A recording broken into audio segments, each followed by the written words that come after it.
Ladies and gentlemen, please take your seats. You know, boys and girls, TV comes in all shapes and sizes, and if you're within the sound of my voice, that must mean you're in the seats with once more. As always, my name is Dave Voigt, and I'm the host of this podcast, where I sit down with a wide-ranging variety of entertainment industry professionals, and I pick their brain about current projects, state of the industry, how they got started, and so very much more, in a light and in a conversational fashion. And you know, if you like how we do things around here, I am going to go out on a limb and assume that you do, because let's face it, you're listening right now. And if you are listening, hit that subscribe button. Mash that like, give us the old 5-star rating on your podcast provider of choice. We're available pretty much everywhere. Places like Apple, Amazon, Spotify, Google, and plus we archive every single one of our episodes over at our In the Seats YouTube channel. So if you can give us a like and subscribe there as well, we would absolutely appreciate it. Also, don't hesitate to check us out on social media. We're on the Facebook, the X, formerly known as Twitter, the Instagram, the Letterboxd, the TikTok. We might be on, honestly, I forget where we are. We're in so many places. But we're at In the Seats for all sorts of fun updates. And finally, and I do dare say most importantly, please pay us a visit over at In the Seats, intheseats.ca, for all the latest and greatest from the world of film, television, basically the moving image at large. Because guess what? If we love to watch it and write about it and talk about it, we love it even more when you come by and read about it and listen about it. So please do us that kindness and pay us a visit. On this episode, we got a fun one. We're streaming. It is a show that is streaming on Netflix now. It's called House of Ninjas, and it's a good one. I mean, hell, how can it not be with a title like House of Ninjas? But, I mean, it's the story of the Tawara family, the last Shinobi clan. It had abandoned its roots after an incident in the distant past, but now the family has to reunite and take on the greatest crisis in the history of Japan. It's a big one, and it's one that threatens to shake the nation to its very core. It's a lot of intrigue, it's a lot of suspense, it's a lot of action, and a lot of ninjas. I mean, it is House of Ninja, but it is in Japanese. It is shot entirely in Japan, but also the showrunner is an American, and we had the unique pleasure sitting down with the man, the one and only Dave Boyle, to talk about the origin of the series and how it all got started and the intricacies therein and just how it all looks. And it's just it really reminds me of a lot of different stuff. There's a lot of different visual thematic elements going on in this show, but it's a fun ride and definitely worth your watch. So, I mean, it is on Netflix now. It's called House of Ninjas. But first, enjoy our talk with the creator and showrunner, the one and only Dave Boyle, because between you and me, it's a darn good one. Well, obviously, from one Dave to another, I mean, just thank you so much for the time today. And, I mean, congrats. Of course. Oh, thank you. Thanks. Yeah. No, I'm excited it's out there and people are watching it. And, yeah, it's all very exciting. No, I mean, I'll admit, I went into this a little blind. And I mean, once I got into it, it was definitely a little different than what I was maybe sort of initially expecting, but I kind of like that. Yeah. I guess my first question for you is, like, walk me through the origin of this story. Well, it was a little over 3 years ago, sometime end of 2020. I just got a call from, a friend who worked at Netflix who just asked me, like, hey, so, you interested in ninjas? And I was like, yeah, who doesn't like ninjas? And he told me that Kento Kaku, the star of House of Ninjas, had come up with this project proposal with two other collaborators, Yoshiaki Murao, who in the end directed episodes 4 and 5, and then Imai-san, who's an actor. And the three of them had worked on a lot of things. They'd come up with this idea for a ninja show set in modern times about a ninja family that would be, a character-driven household drama / action comedy. But they were looking for, Netflix wanted somebody to kind of write the show Bible, come up with, sort of a storyline, and give them basically an engine to get started with that they could then sort of take into their sort of development process and maybe turn it into a show down the road or something. And I was, happy to do it.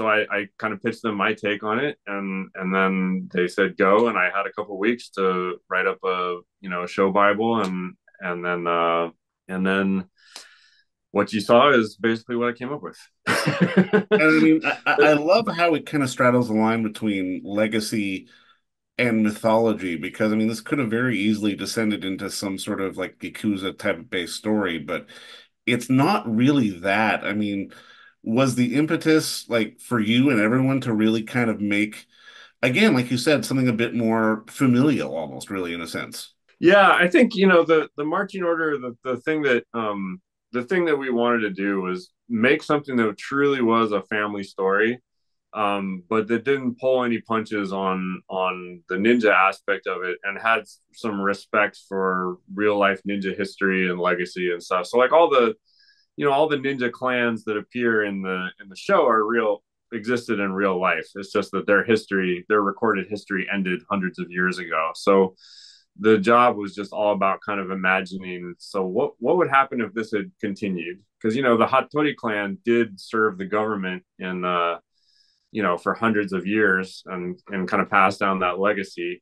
And they would have been a very wealthy, powerful family at one time, but then all that kind of came to an end around the same time that the samurai era came to an end, and then after that, the history kind of goes away. And so I mean, so our the idea here was we take that historic, the kind of spy agency called the Oniwaban, who sort of managed or a little bit of the history of what they actually did is a little bit murky, but the Hattori clan would have been part of that. And the modern version of that is the Bureau of Ninja Management. So they've fallen a long ways from being this incredibly powerful, sort of agency that was managing these stealth warriors, to this kind of third or fourth tier government bureaucracy that's underfunded and in a basement somewhere.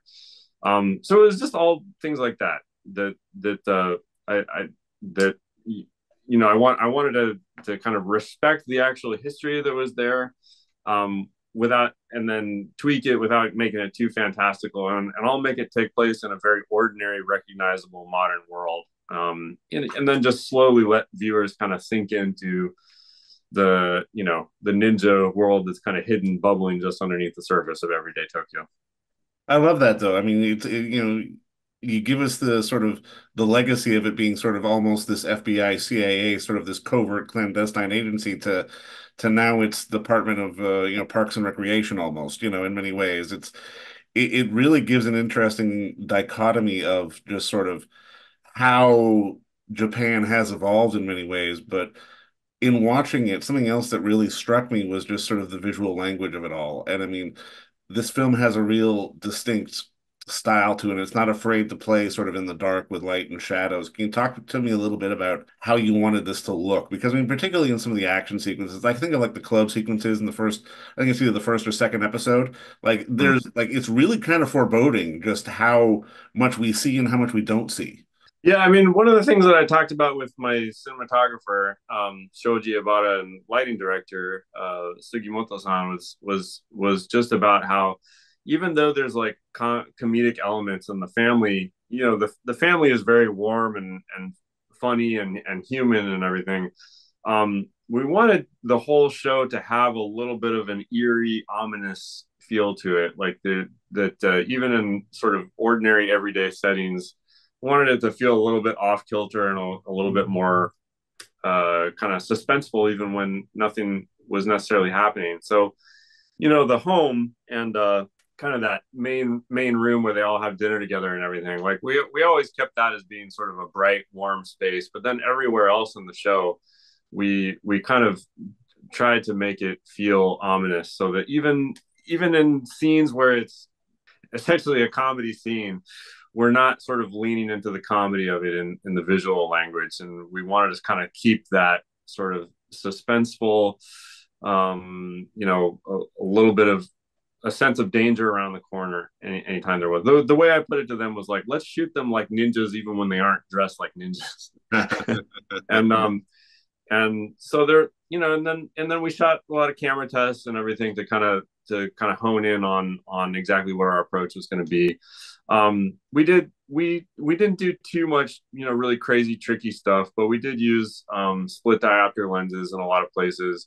I wanted to kind of give the ninjas sort of a sense of kind of having, a little bit of extra sensory perception, and having them kind of, not in the sense of like supernatural ability or anything, but being able to kind of frame two people, having them both in focus, or having a character sort of looking at something in the foreground that they're after, and having both of them be in sharp focus, just felt somehow to me to kind of suggest heightened perception on their part in some way.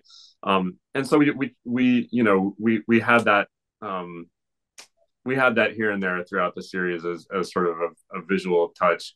But it was all about, kind of finding subtle ways to, you know, to to to kind of suggest that they were out of the ordinary, even though their surroundings are our setting is everyday normal everyday Odawara in Japan.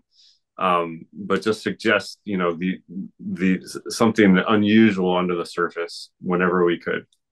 Well, and I mean that dynamic of resistance to just wanting to be a normal family, as they keep saying, but then just the pull of the events that are unfolding, everything that happens, it really makes for something that, I mean, admittedly, it drew me in. I mean, even something as simple as, like you say, just to use the perspective. I mean, when she's in the grocery and going through the cans, it was like we're getting like these two separate worlds that are very much side by side. And when you're finding actors for all this, I've got to imagine that making sure everyone was on the same page from early on was very important, because I mean, obviously there are some moments that are genuinely touching and genuinely funny, but at the same time, all the actors have to own and sort of appreciate and embrace the scenario that they're in. No one can sort of have a sly wink and a smile to the camera, or otherwise it defeats the conceit. You know what I mean? Yeah, no, that was, I mean, that I think is, in terms of directing, show running, and everything else, getting everybody on the same page tone wise is the biggest challenge. And I knew that going in. I knew that was going to be hard. Especially because I was doing everything also in my second language. So there was I was worried that somehow the tone that we were after, that I worried that I worried about being misinterpreted. So, to kind of make sure that we were all sort of getting there, we gathered all the actors in the family together for just private rehearsals. It was just me and the other two directors and them, to just talk through the script, talk through the world, talk through, what we were trying to make here. And a lot of what helped sort of communicate what we were trying to do. And it's like, yes, this is supposed to be fun. This is supposed to be playful. But we have to play it absolutely straight, or else that's not going to work. We have to treat this like we have to treat it like it's serious all the way through. And one thing that really helped actually was, early on, the song that opens the show and also closes out episode 5, "Our House," the old Crosby, Stills For sure, yeah.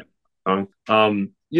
That's a song that's very poignant and nostalgic, but also, it's very playful, and it's light, and it has, and the lyrics also just have this kind of throwaway quality to them that I really loved. And so when we gathered all of them together, we played that song and listened to it together. And I tried to explain that's the tone of the family side of the show, that we want to go for. And I think that, being able to kind of bond over music was Mhm. part of what helped everybody get into the mode of playing a family together, and also just kind of into the correct mindset of what kind of show this was going to be. Totally. Totally. No, I mean, I'm curious because I mean, obviously, with the like your film work and other things you've done in the past, you're not unfamiliar with working in Japanese, but it's like, correct me if I'm wrong, but most of it has been at least set in North America. How was the sort of transition for you to sort of be there and be sort of the outsider shooting a story like this? That I mean, it was it was an amazing adventure. It was a huge challenge. It was really, really cool. I it, there were times where I was like, I don't know if I'm going to be able to do this. And then, but then it was, in the end, I think it turned out to be a wonderful experience. I think I definitely had experience directing actors in Japanese, and I'd had, I've had movies that had, Japanese dialogue and things like that. But I'd never worked in Japan. I'd never even lived in Japan before this. So it was a big adjustment, and it all also just kind of came together sort of quick because it wasn't clear from the beginning that I would be directing and show running this. This all started out as just a writing assignment, and my scope of responsibility slowly, grew and grew and grew until it was like, can you be in Tokyo on Friday, kind of thing. And then I was there for over a year and a half, and so it was just a sort of neck snapping turn of events.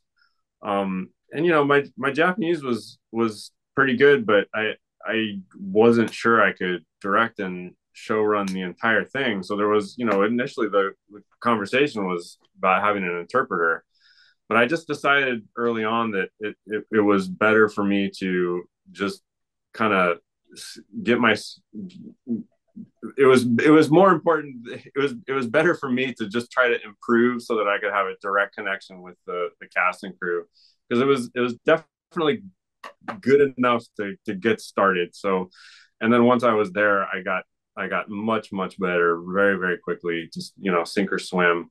And so we never had an interpreter the entire time. And I think the one moment where I was like, you know what, I maybe this was a mistake, was just a couple weeks before we started. Um, well, actually, it would have been a couple. It would have been further back than that. But in Japan, I mean, in Japan, basically, even the smallest movie has these huge production meetings where basically the director sits in front of everybody, and it's sort of like you're testifying before the Senate subcommittee hearing. You have a microphone in front of you, and there's like 100 people, who all have a lot of questions, and everybody wants to be on the same page. So they do it so it's all done all together, so that there's no confusion. Whereas I think in the U.S., those things would be kind of done a little bit more kind of on a department by department basis, and then there might be a huge production meeting when those huge meetings are just basically standard operating procedure, and there are a lot of them. And the first one we did just went for hours and hours and hours, and I was not sure.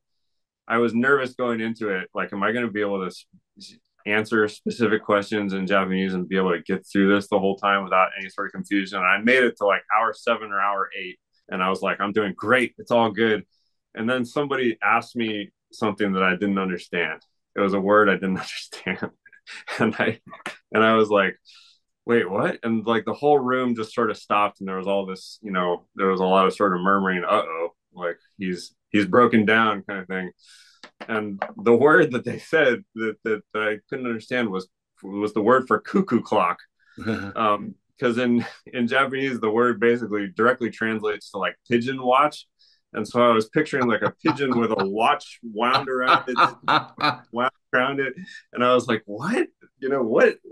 What? And then finally one guy from the art department started going, cuckoo, cuckoo, cuckoo. I was like, oh, oh, cuckoo clock. Yeah, okay. And then everything. So that was my one bump. And then, and the rest of it was fine. All the, everybody involved had a good sense of humor about it, and I tried to have a good sense of humor about it too. And I think everybody in the end, like, everybody was nervous, but in the end they were happy that there wasn't sort of somebody in between me and them. And we shot for 6 months, and by the end of that, I didn't feel like I had any problems anymore. Well, I mean, I love everything you just said, man, because I mean, in watching the show, it really does feel like it's a perfect example of not only the little idiosyncratic differences, but also similarities between sort of Japanese storytelling and North American storytelling. I mean, this is such a beautiful blend that, I mean, I honestly can't wait for more and more people to see it. But I mean, again, Dave, just congrats on the work. And I mean, I'm just happy it's out there in the universe for people to see, man. Just good work. And talk to you Thank on you the so next much. one. Appreciate it. And don't forget to visit our friends over at Bay Street Video for all your DVD, Blu-ray rental, or purchasing needs this summer, as they are still open for curbside and some mailing delivery as well. Over at 1172 Bay Street, Toronto, Ontario, Canada, you can give them a call at 416-964-9088. That's 416-964-9088. Or send them an email at baystreetvideoto@gmail.com for any of your DVD and Blu-ray needs.